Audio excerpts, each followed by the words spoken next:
kepada Bapak Ibu guru hebat. Saya di sini bukan bermaksud menggurui. Saya sendiri calon guru penggerak angkatan 11 Kabupaten Badung.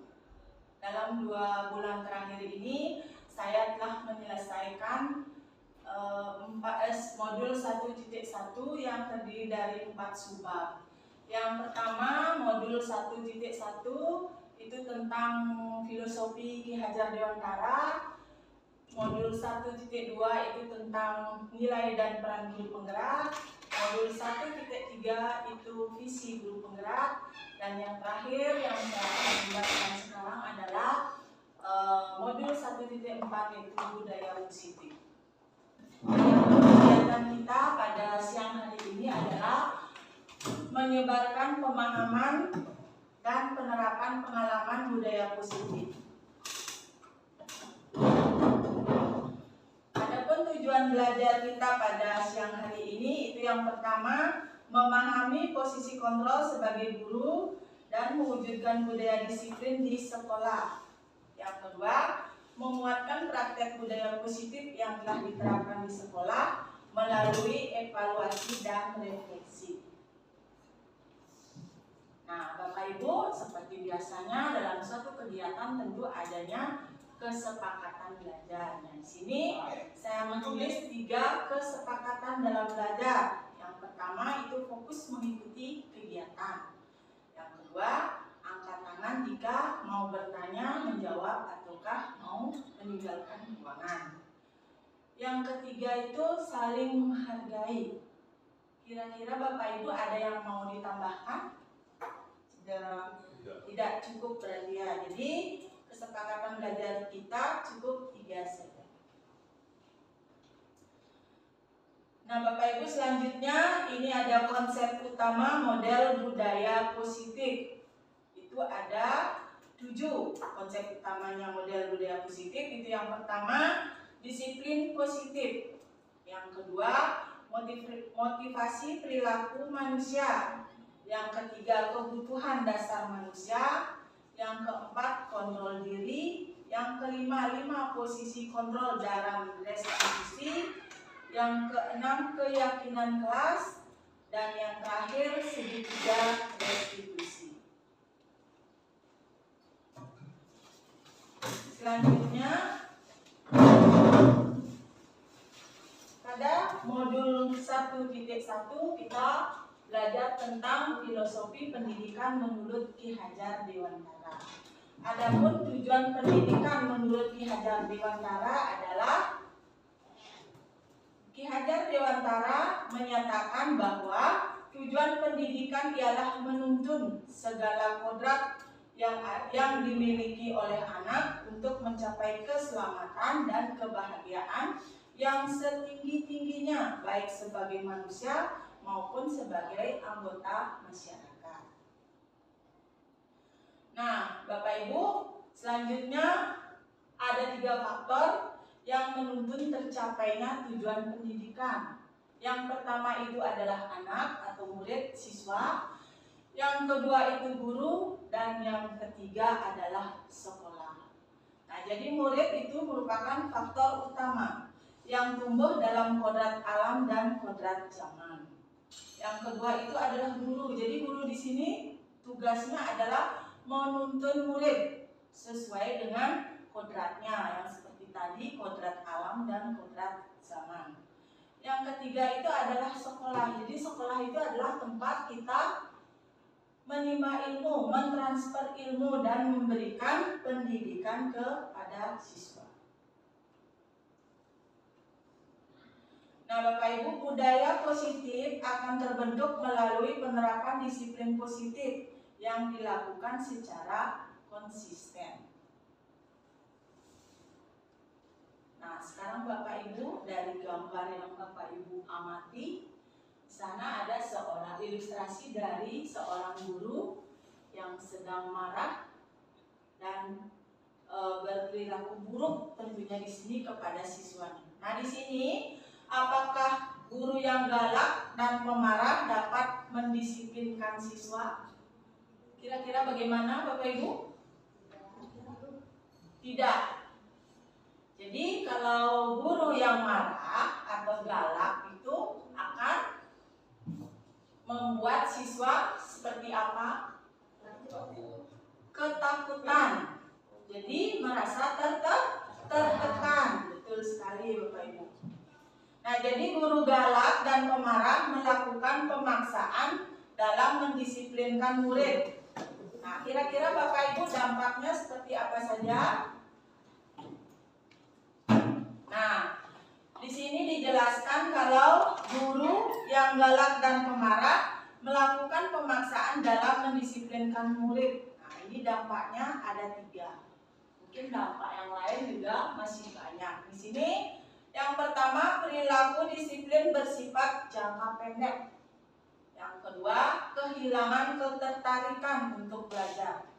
Yang ketiga, keterbatasan berekspresi dan mengembangkan potensi.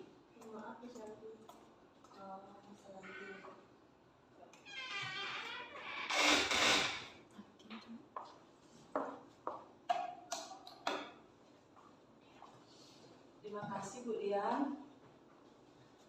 Saya lanjutkan kembali. Jadi, siapakah yang dapat mendisiplinkan murid? Nah, jadi sebelum Bapak Ibu menjawab pertanyaan ini, kita simak dulu makna disiplin. Jadi, ketika kita berbicara tentang disiplin, tentunya ada sesuatu atau kegiatan yang akan Bapak Ibu lakukan. Kira-kira disiplin menurut Bapak Ibu itu seperti apa? Ada yang bisa mengatakan pendapatnya? Disiplin, silahkan Bu Diani. Oke, disiplin itu menurut saya seseorang yang mengikuti peraturan-peraturan yang sudah dibuat. Nah, bagus. Jadi disiplin menurut Bu Dian itu mentaati peraturan. Ada lagi Bapak Ibu yang berpendapat lain? Disiplin menurut Bapak Ibu sendiri. Silahkan Pak Yura. Taat dan patuh pada nilai-nilai dan nilai-nilai. Taat dan patuh terhadap yang dipercaya. Nah, nilai-nilai yang dipercaya. Jadi nilai-nilai yang dipercaya di sekolah kita itu adalah peraturan. Nah, lanjut Bapak Ibu. Nah, disiplin. Jadi kebanyakan orang akan menghubungkan kata disiplin dengan tata tertib. Tentunya peraturan di sekolah kita itu berupa tata tertib, teratur, dan kepatuhan pada peraturan. Nah, dalam budaya kita, kata disiplin dimaknai menjadi sesuatu yang harus dilakukan seseorang pada orang lain untuk mendapatkan kepatuhan. Nah, jadi kata disiplin di sini sering dihubungkan dengan ketidaknyamanan. Jadi, karena keterpaksaan dalam melaksanakan sesuatu kalau sudah menyinggung kata disiplin. Selanjutnya, penerapan disiplin yang kuat adalah syarat utama untuk mencapai kemerdekaan. Tidak hanya terlepas dari perintah, namun cakap dalam memerintah diri sendiri. Jadi Bapak Ibu, kalau disiplin itu sekiranya dimulailah dari diri sendiri. Nah, di sini kita akan melihat sisi disiplin. Ada disiplin yang baik dan ada disiplin yang tidak baik. Nah, di sini ada 2 contoh siswa. Itu yang laki-laki bernama Diego. Jadi Diego mengerjakan PR karena takut dihukum. Kira-kira itu disiplinnya baik apa tidak? Tidak. Selanjutnya, Uri mengerjakan PR karena merasa itu tanggung jawabnya sendiri. Bagaimana? Baik atau tidak? Baik. Nah, jadi kalau tadi Diego mengerjakan PR karena takut dihukum, berarti Diego itu merasa terpaksa, ada tekanan dari dalam dirinya sehingga dia melakukan sesuatu. Jadi itu disiplin dalam jangka pendek. Sedangkan puri itu melaksanakan disiplin atau mengerjakan PR karena memang dia merasa kalau itu tanggung jawabnya sendiri. Nah Bapak Ibu, sekarang kita lanjut ke motivasi perilaku manusia. Jadi Bapak Ibu, kita akan membahas tentang motivasi perilaku manusia. Jadi motivasi perilaku manusia di sini ada dua, ada motivasi intrinsik yang berasal dari dalam orang itu sendiri dan dari motivasi ekstrinsik berasal dari luar. Nah di layar sudah dijelaskan. Jadi motivasi merupakan dorongan yang timbul pada diri seseorang secara sadar atau tidak sadar untuk melakukan suatu tindakan dengan tujuan tertentu. Nah, di sini ada contoh 3. Jadi yang pertama itu menghindari ketidaknyamanan dan hukuman. Jadi di sini contohnya murid melakukan disiplin diri karena ia takut dihukum. Nah, di sini kalau dia takut dihukum itu berarti motivasi apa ibu-ibu, bapak-bapak? Ekstrinsik yang dari luar ya.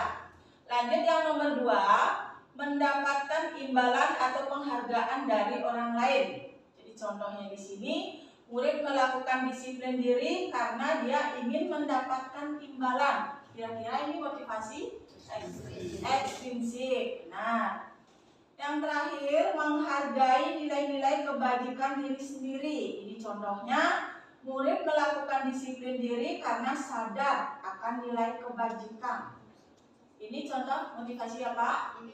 Intrinsik. Benar, Bapak Ibu. Nah, sekarang kalau itu tadi dijelaskan 3 contoh perilaku siswa untuk menilai motivasi apa yang terkandung di dalamnya.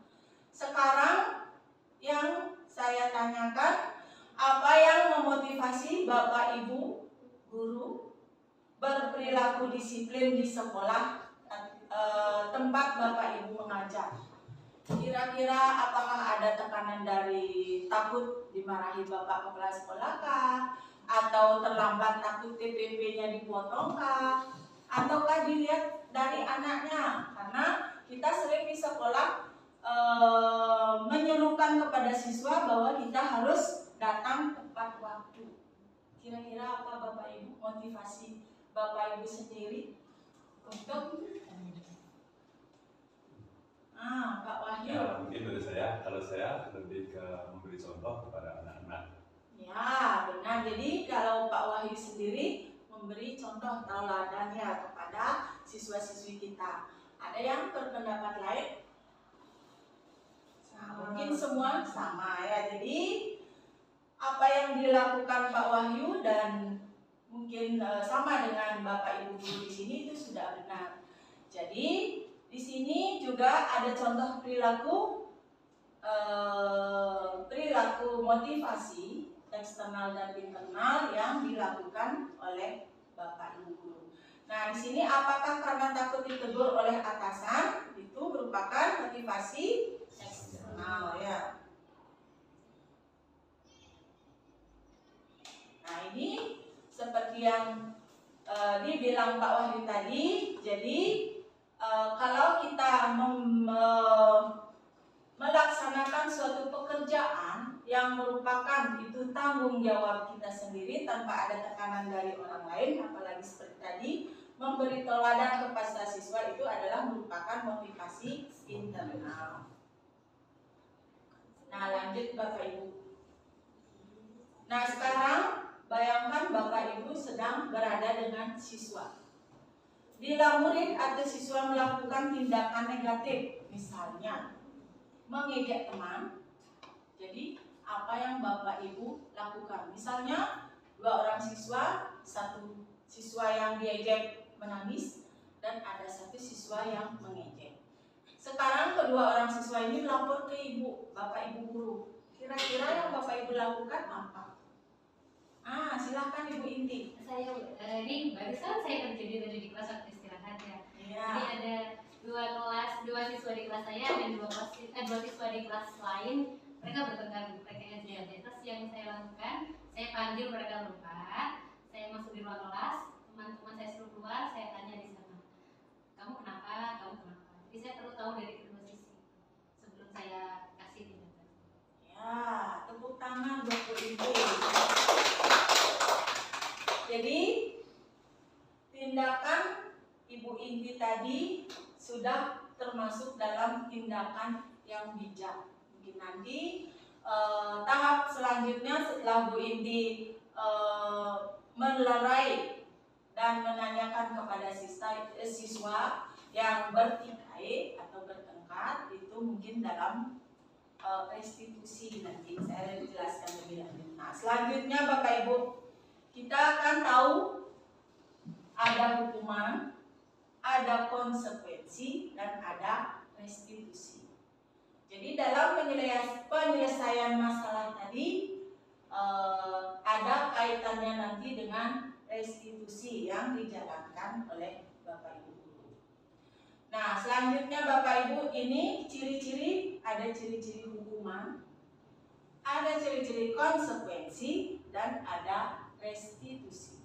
Ini masing-masing perbedaannya sudah dijelaskan di depan. Silakan Bapak Ibu simak, dan setelah menyimak itu pasti Bapak Ibu tahu nanti perbedaannya.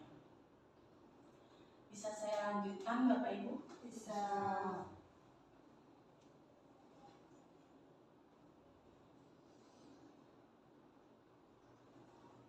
Nah, sekarang kita bahas hukuman ataukah konsekuensi. Jadi dari pemberian hukuman akan membentuk identitas gagal pada murid. Untuk membentuk identitas sukses pada murid, kita bisa melakukan konsekuensi atau restitusi. Nah, jadi kalau hukuman itu sendiri merupakan identitas gagal, sedangkan konsekuensi dan restitusi itu merupakan identitas sukses. Nah, selanjutnya restitusi adalah proses menciptakan kondisi bagi mereka atau kelompok mereka dengan karakter yang lebih kuat. Nah, ini penguatan dari Geisen 2004. Jadi untuk selanjutnya kira-kira Bapak Ibu bisa menerapkan langkah-langkah restitusi dalam menangani permasalahan yang ada pada siswa. Nah, lanjut Bapak Ibu. Kalau ibu bapak mau menerapkan restitusi, ini ada 9 ciri-ciri restitusi. Itu yang pertama, bukan untuk menebus kesalahan, namun untuk belajar dari kesalahan. Yang kedua, di sini restitusi memperbaiki hubungan. Ini merupakan tawaran, bukan paksaan. Jadi mereka akan secara kesadaran dari diri sendiri dengan senang hati akan menyelesaikan masalahnya sendiri. Nah, restitusi ini sendiri menuntut untuk melihat ke dalam diri. Nah, restitusi mencari kebutuhan dasar yang mendasari tindakan. Selanjutnya, restitusi diri adalah cara yang paling baik dalam menyelesaikan permasalahan. Restitusi fokus pada karakter, bukan tindakan. Restitusi fokus pada solusi permasalahan. Dan yang terakhir, restitusi mengembalikan murid yang berbuat salah pada kelompoknya. Nah, itu tadi 9 ciri-ciri dari restitusi.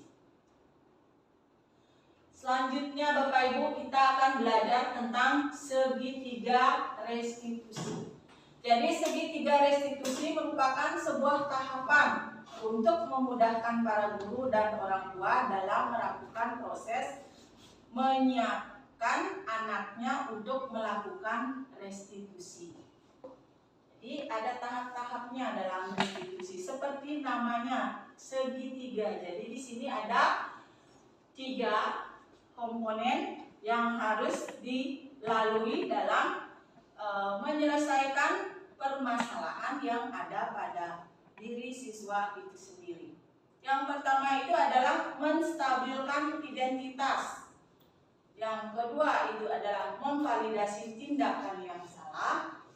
Dan yang terakhir adalah menanyakan keyakinan. Nah, jadi kalau permasalahan yang ada di dalam kelas yang sering bahkan hampir setiap hari kita temui di dalam kelas mengenai permasalahan anak-anak, jadi Bapak Ibu disarankan untuk menggunakan segitiga restitusi.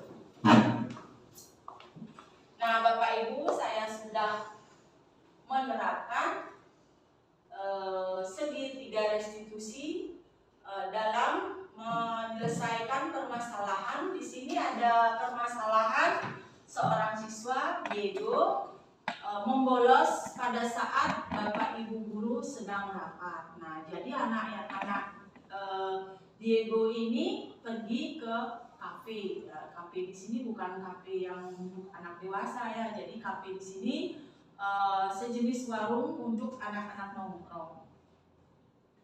Jadi dalam penyelesaian permasalahan di sini saya juga sudah menerapkan segitiga restitusi dengan 3 tahapannya. Nah, ini videonya Bapak Ibu. Selamat pagi Bu.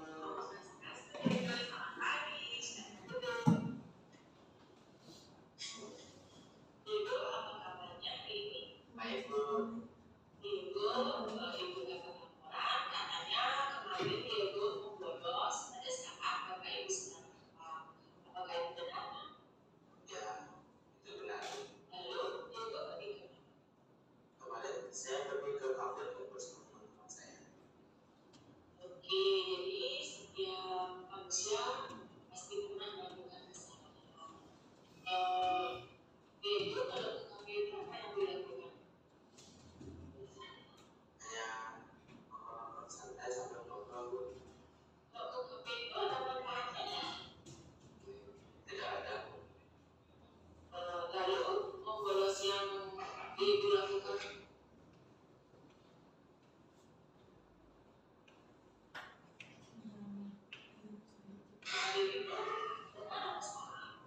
Salah Bu, saya sudah membuat Ibu jadi cemas dan bisa saja ditangkap oleh Satpol SD 3 tahun di bawah.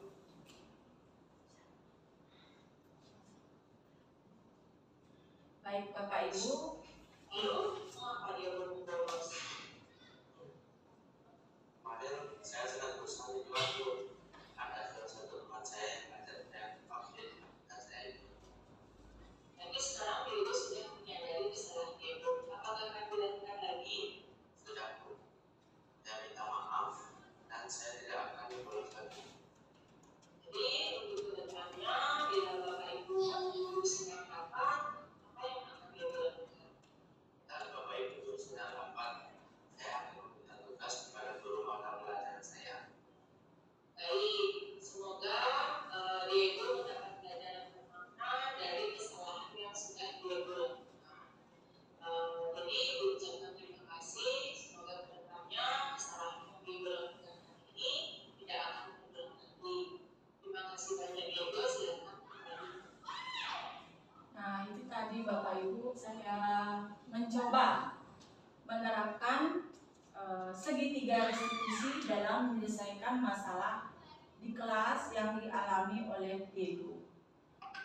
Selanjutnya kita akan membahas tentang 5 kebutuhan dasar manusia.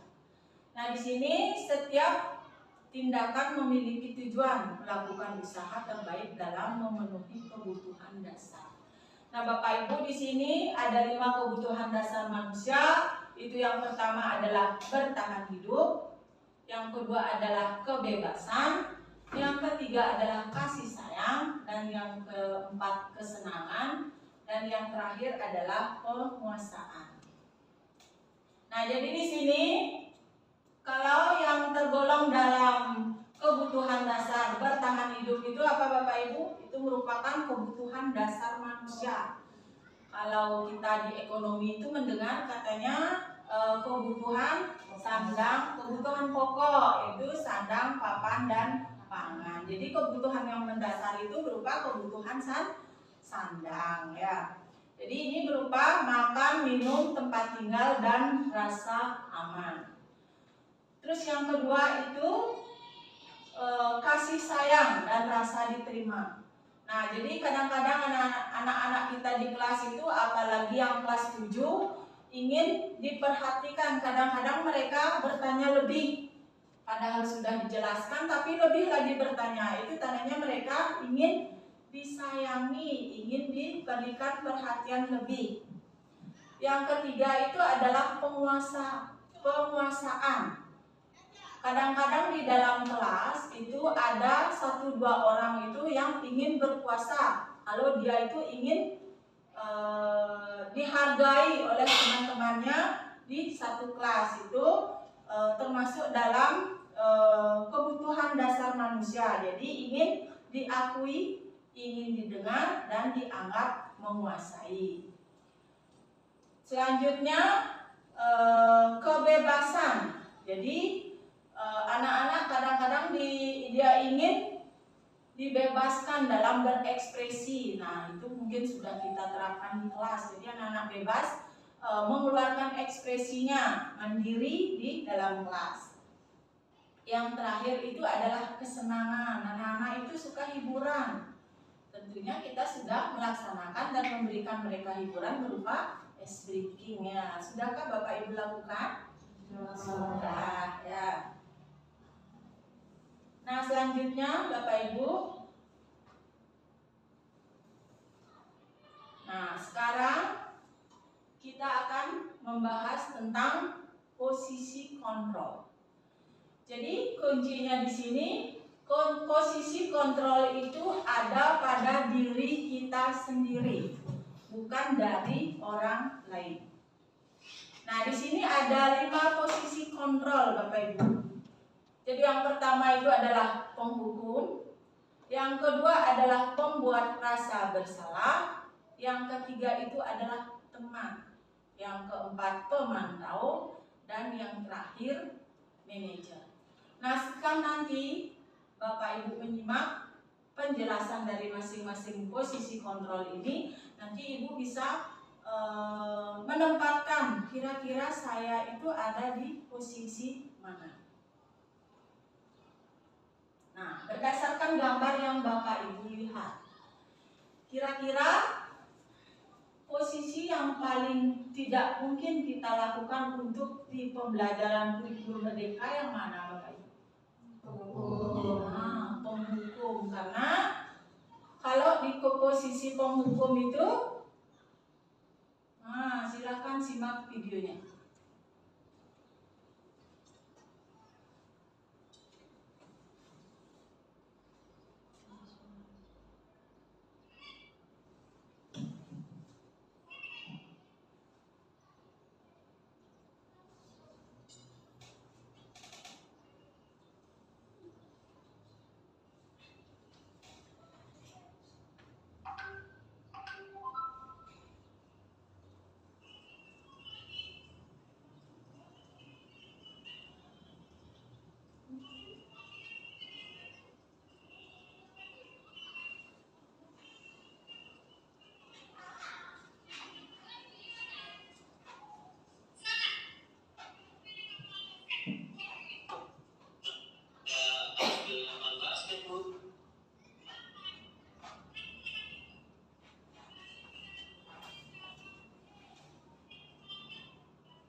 Bapak Ibu posisi penghukum.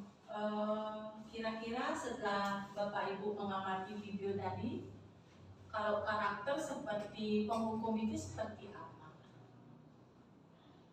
Setelah mengamati video tadi, apakah lembut? Apakah galak ya? Jadi kalau posisi penghukum seperti video yang Bapak Ibu amati tadi. Jadi di sini Ibu tadi seperti menghardik, menunjuk-nunjuk, membentak, dan memberikan hukuman verbal atau fisik. Nah, di sini dampaknya apa Bapak Ibu? Jadi murid menjadi pendendam. Jadi kalau misalkan saya menghukum siswa, sudah pastinya murid akan dendam pada saya dan otomatis pasti akan tidak menyukai mata pelajaran yang saya ampu. Selanjutnya, posisi pembuat merasa bersalah.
Bagaimana Bapak Ibu? Perbedaan dengan penghukum tadi sedikit melembut ya, jadi suaranya tidak keras lagi. Nah, ini posisi pembuat rasa bersalah itu suaranya cenderung melembut, tenang. Namun katanya menyalahkan siswa. Jadi guru seolah-olah bahwa kesalahan yang didapat nanti oleh gurunya itu dilimpahkan ke siswa. Seperti misalnya ibu nanti dimarahi oleh kepala sekolah. Jadi kalau karena dialah bapak ibu gurunya disalahkan. Nah, dampaknya apa Bapak Ibu? Jadi menimbulkan murid merasa bersalah, rendah diri dan menarik diri dari lingkungan. Selanjutnya, posisi kontrol yang ketiga sebagai teman.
Bagaimana Bapak Ibu?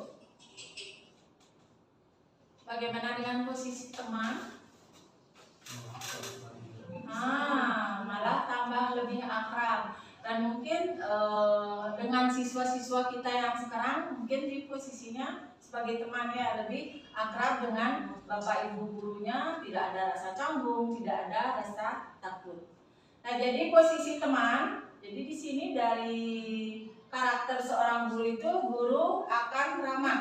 Suara gurunya sudah ramah, dia seolah-olah dia berbicara dengan temannya.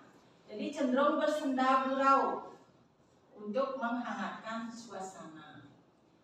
Jadi posisinya murid akan bergantung kepada satu orang. Jadi di sini ada faktor ketergantungan. Jadi murid tidak bisa mandiri karena tidak bisa berpikir sendiri untuk dirinya sendiri. Jadi masih dibantu oleh orang lain. Selanjutnya posisi yang terakhir sebagai yang keempat ya, pemantau.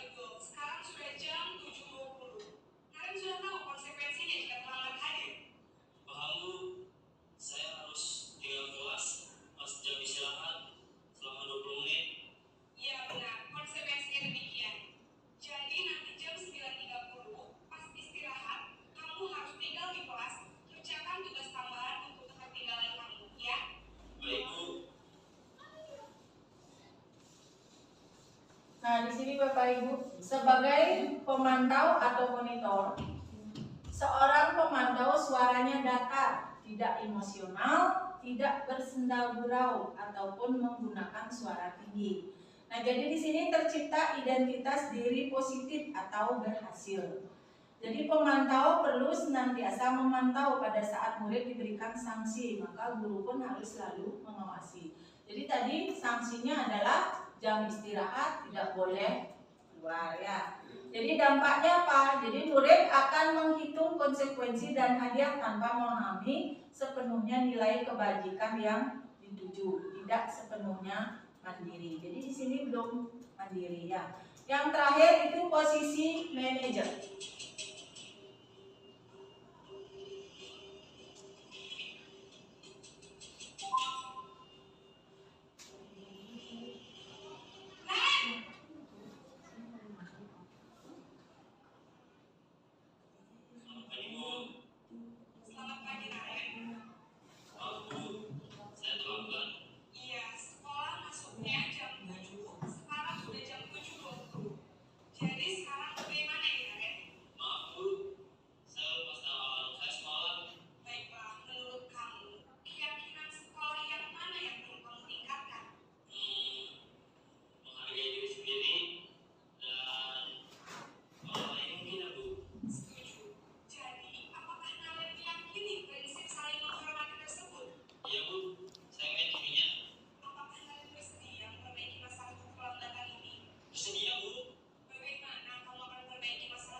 Baik Bapak Ibu, tadi ada di posisi manajer. Jadi pada posisi manajer, suara manajer itu netral, tidak emosional, tidak terlalu lama, dan tidak bernada tinggi. Nah, di sini tercipta identitas positif, jadi identitas berhasil. Guru akan dengan tulus mengajukan pertanyaan-pertanyaan bermakna agar membuka pikiran murid. Nah, guru membimbing murid untuk memecahkan masalahnya secara mandiri. Jadi dampaknya apa? Murid mandiri, percaya diri dan dapat memecahkan masalah. Nah, seperti yang saya bilang tadi, kira-kira setelah Bapak Ibu menonton video, menyimak video tentang 5 posisi kontrol. Kira-kira posisi Bapak Ibu di mana sekarang dan sebaiknya di mana? Di manajer. Kalau Bapak Wahyu sebaiknya di posisi manajer. Kira-kira sudah sekarang di posisi manajer? Belum ya. Jadi yang lainnya bagaimana? Sudahkah merasa dirinya di posisi manajer? Belum. Jadi setelah mengamati video tadi, menyimak video tadi, usahakan nanti ke depannya usahakan diri kita ada di posisi manajer supaya murid kita mandiri dan percaya diri dalam menyelesaikan permasalahannya. Nah, lanjut Bapak Ibu, ini materi kita yang terakhir yaitu keyakinan kelas. Kira-kira Bapak Ibu sudah pernah membuat keyakinan kelas? Sudah? Kalau sudah membuat keyakinan kelas, kalau saya sendiri membuat, kalau di dalam kelas, mapel saya sendiri membuat kesepakatan kelas. Kira-kira yang Bapak Ibu buat keyakinan kelas apa kesepakatan kelas? Keyakinan, ada keyakinan, ada kesepakatan. Nah, jadi keyakinan seseorang akan lebih tergerak dan bersemangat untuk menjalankan keyakinan daripada hanya sekedar mengikuti serangkaian peraturan tertulis tanpa makna. Nah, selanjutnya Bapak Ibu, keyakinan kelas di sini salah satu kegiatan yang bisa kita lakukan agar murid tergerak dan bersemangat untuk menjalankan keyakinannya adalah dengan membuat keyakinan kelas. Nah, di sini langkah-langkahnya Bapak Ibu. Di sini langkah-langkah pembentukan keyakinan kelas. Yang pertama, membayangkan kelas impian. Jadi Bapak Ibu bayangkan Bapak Ibu di kelas yang Bapak Ibu inginkan. Yang kedua, melakukan curah pendapat. Jadi Bapak Ibu akan meminta siswa untuk mengeluarkan pendapatnya dari, misalkan kalau di sekolah kita itu tentu adanya peraturan sekolah itu ada misalnya seperti kata tidak boleh terlambat, tidak boleh membuang sampah sembarangan, tidak boleh bertengkar dan lain sebagainya. Itu Bapak Ibu dapat masukan dari siswa. Nah, selanjutnya menyusun masukan-masukan tersebut dalam bentuk kalimat positif. Contohnya, selalu jujur.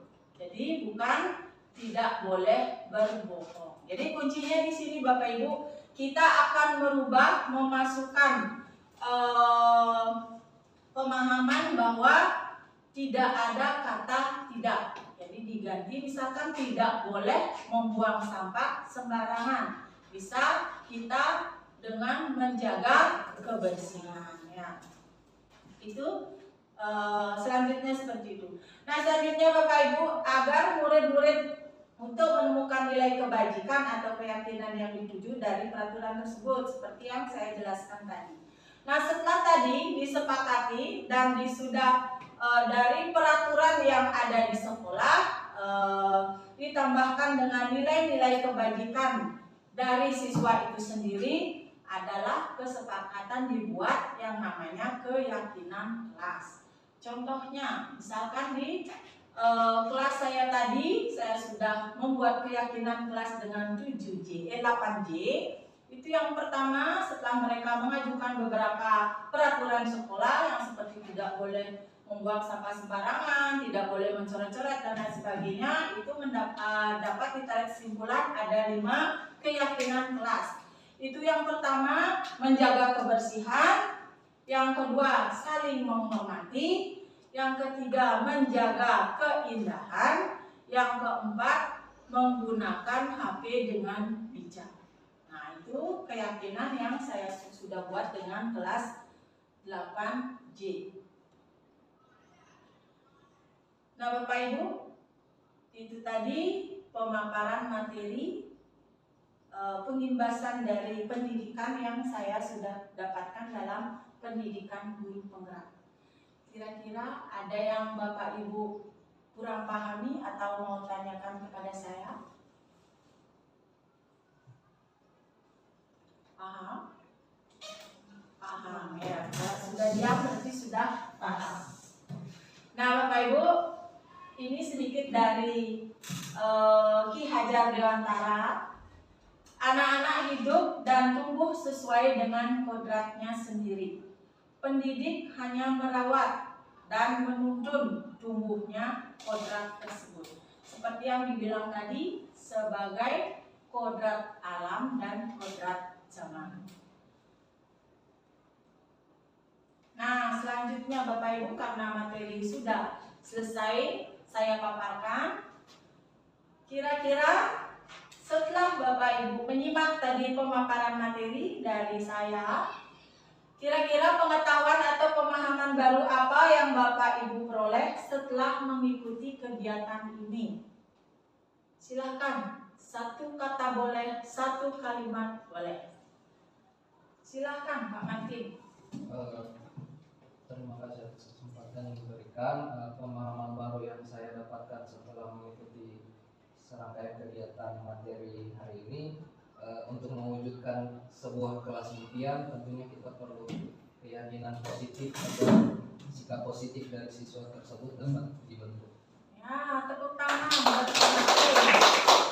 Jadi Pak Martin untuk mewujudkan kelas impiannya dengan membentuk keyakinan kelas. Bagus. Selanjutnya Bu Inti. Nah, kalau menurut saya, tadi saya mengutip perbicaraannya Pak Ki Hajar Dewantara mengatakan bahwa tugas kita hanya menuntun tubuh kodrat. Jadi siswa itu punya kodratnya, punya potensinya masing-masing. Tidak bisa memaksa bibit padi untuk menjadi bibit tanaman lain. Jadi kita hanya bisa melakukannya saja. Terima kasih Bu Inti. Jadi seperti kalau siswa itu sudah seperti kertas yang bertuliskan samar-samar. Jadi kita hanya bisa menuntun dengan menebalkan tulisan tersebut. Terima kasih Bu Inti. Selanjutnya, coba. Pemahaman yang saya peroleh dari pertemuan kita hari ini, saya mengetahui perbedaan konsekuensi, hukuman, dan restitusi. Terima kasih bisa. Ya, ini hukuman dan restitusi. Benar. Lanjut ke Bu Dian. Oke, terima kasih untuk waktunya. Di sini saya dapat pelajari bahwa budaya positif itu sangat penting diterapkan di sekolah untuk mendapatkan anak-anak yang hebat nantinya, yang bisa hidup, bisa tumbuh, berkembang sesuai dengan kodratnya masing-masing. Ya, terima kasih Bu Dian. Budaya positif bisa membentuk anak menjadi anak yang hebat. Ya, hebat di sini tentunya berprestasi. Ya, lanjut Bu Sukartini.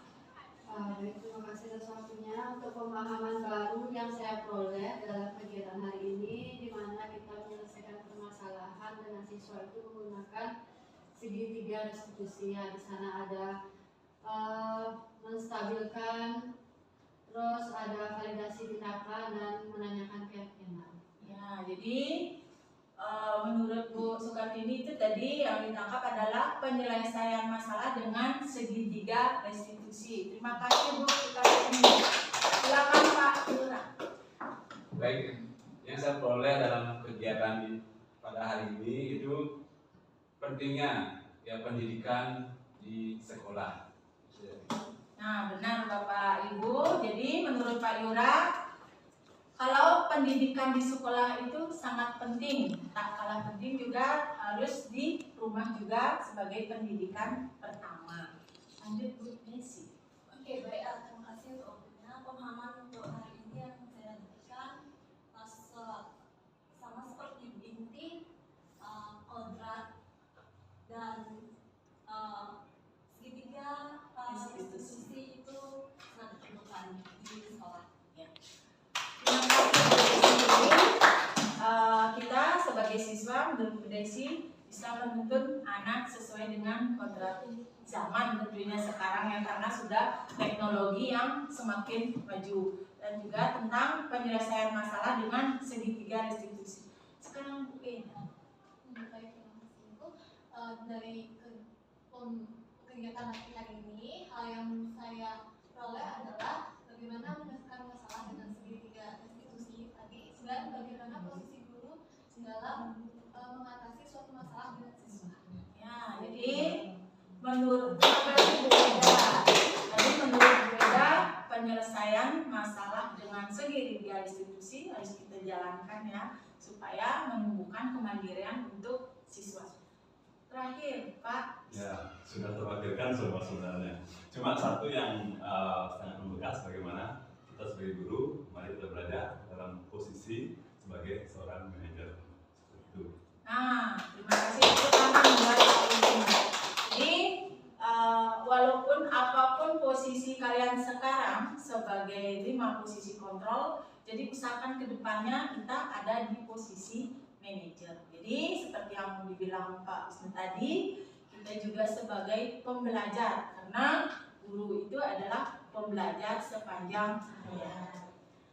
Nah, demikian tadi Bapak Ibu, setelah merefleksi dari kegiatan pada sore hari ini. Jadi dengan refleksi tadi berarti berakhir juga pertemuan kita pada sore hari ini.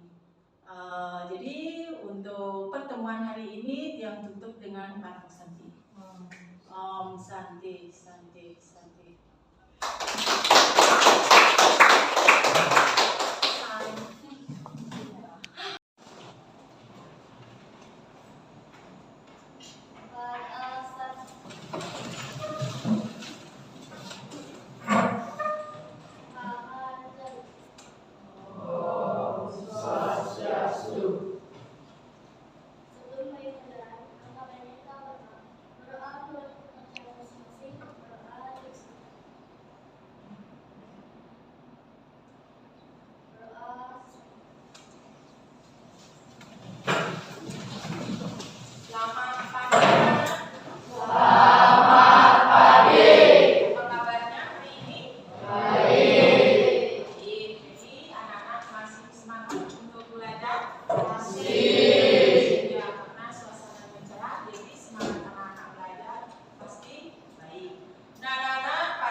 peraturan. Nah, jadi anak-anak, berdasarkan peraturan yang sudah ada ada di sekolah kita. Sekarang kita akan membentuk yang namanya apa? Keyakinan kelas. Jadi dalam peraturan yang sudah ada di sekolah kita itu masih dalam bentuk belum ada yang namanya nilai-nilai kebajikan. Jadi setelah ada nilai-nilai kebajikan itu baru nanti akan ada yang namanya keyakinan kelas. Nah, untuk sekarang sudah tadi anak mengetahui peraturan. Sekarang untuk membentuk keyakinan kelas, anak-anak silahkan tulis dulu satu orang satu kalimat yang merupakan peraturan sekolah kita yang belum mendapatkan atau mengandung nilai-nilai kebajikan. Nanti Ibu akan membagikan berkas warna-warni. Jadi masing-masing anak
Membeda-bedakan teman itu kalau kita menjadikan dia keyakinan itu menjadi apa, anak?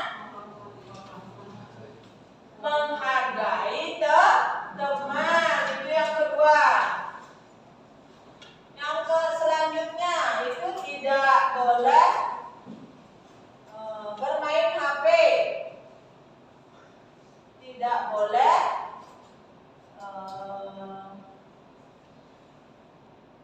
memaksa teman untuk meminjamkan HP-nya. Kalau itu termasuk apa, anak? Mempergunakan HP dengan pinjam. Selanjutnya tidak boleh merokok, tidak boleh membawa senjata tajam, tidak boleh merusak fasilitas sekolah. Itu termasuk apa, anak? Menjaga keamanan. Nah, itu tadi setelah kalimat anak-anak tulis, Ibu rangkum dan sudah kita masukkan nilai-nilai kebajikan. Jadilah keyakinan kelas kita itu yang pertama adalah menjaga kebersihan, yang kedua adalah menjaga keindahan, menjaga keamanan, menghargai teman, dan mempergunakan HP dengan bijak. Gimana anak-anak, kira-kira sepakat untuk keyakinan kelas kita itu? Nah, kalau anak-anak sepakat, silakan anak-anak tanda tangani ke depan sebagai bukti bahwa anak-anak sudah membuat keyakinan kelas. Dipotong dulu sebentar. Pilih, ikat dulu. Nah, anak-anak, setelah tadi anak-anak membuat sebuah kalimat, setelah dirangkum menjadi ditambahkan dengan yang sudah mengandung nilai kebajikan, jadi berangkum jadi keyakinan kelas 8J. Jadi keyakinan kelas 8J itu ada 5 sekarang. Yang pertama itu adalah menjaga kebersihan. Yang kedua adalah menggunakan HP dengan bijak. Yang ketiga menjaga keamanan. Yang keempat menjaga fasilitas kelas kalian. Dan yang kelima adalah menghargai teman. Nah, anak-anak, itu tadi keyakinan kelas yang kalian sudah buat bersama-sama dan sudah juga kalian sepakati bersama-sama. Kira-kira sepakat anak-anak? Nah, jadi kalau bukti sudah anak-anaknya sepakati, silakan anak-anak menandatangani kesepakatan kelas kalian. Dimulai dari bangku yang paling selatan. Silakan.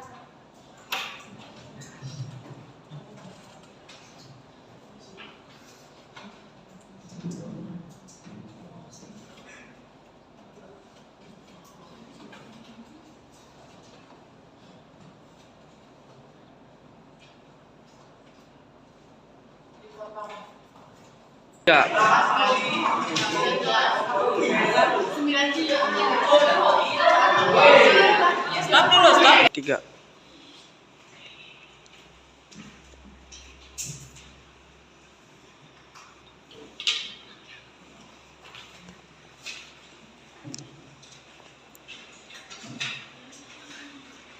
Nah, jadi anak-anak, setelah anak-anak membuat keyakinan kelas, sudah anak-anak tanda tangani, jadi nanti anak-anak silakan tempel di kelas kalian itu sebagai kesepakatan kelas kalian.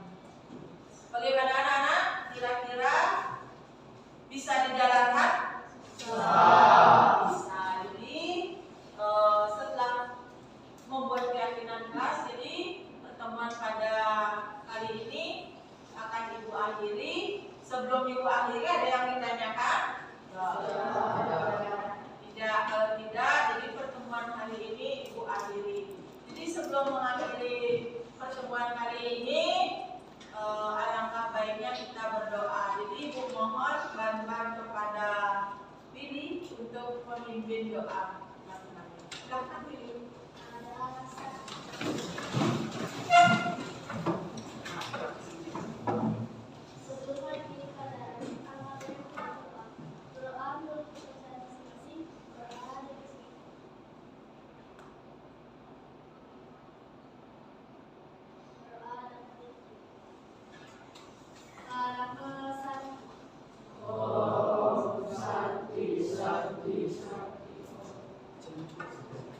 Om Swastiastu. Perkenalkan, nama saya Igede Pramubaskara dari kelas 8J. Perasaan saya membuat keyakinan kelas yang dipandu oleh Bu Selvi sangatlah senang dan bahagia karena bisa menumbuhkan rasa tanggung jawab dan disiplin. Om Santi Santi Om. Om Swastiastu. Perkenalkan, nama saya Nyoman Larasati Yudhotama Putri dari kelas 8J. Perasaan saya pada saat membuat keyakinan kelas yang dipandu oleh Bu Silvi sangatlah bahagia. Menurut saya, membuat keyakinan kelas itu sangat penting agar dapat menumbuhkan sikap disiplin serta dapat menghargai orang. Om Santi Santi Santi.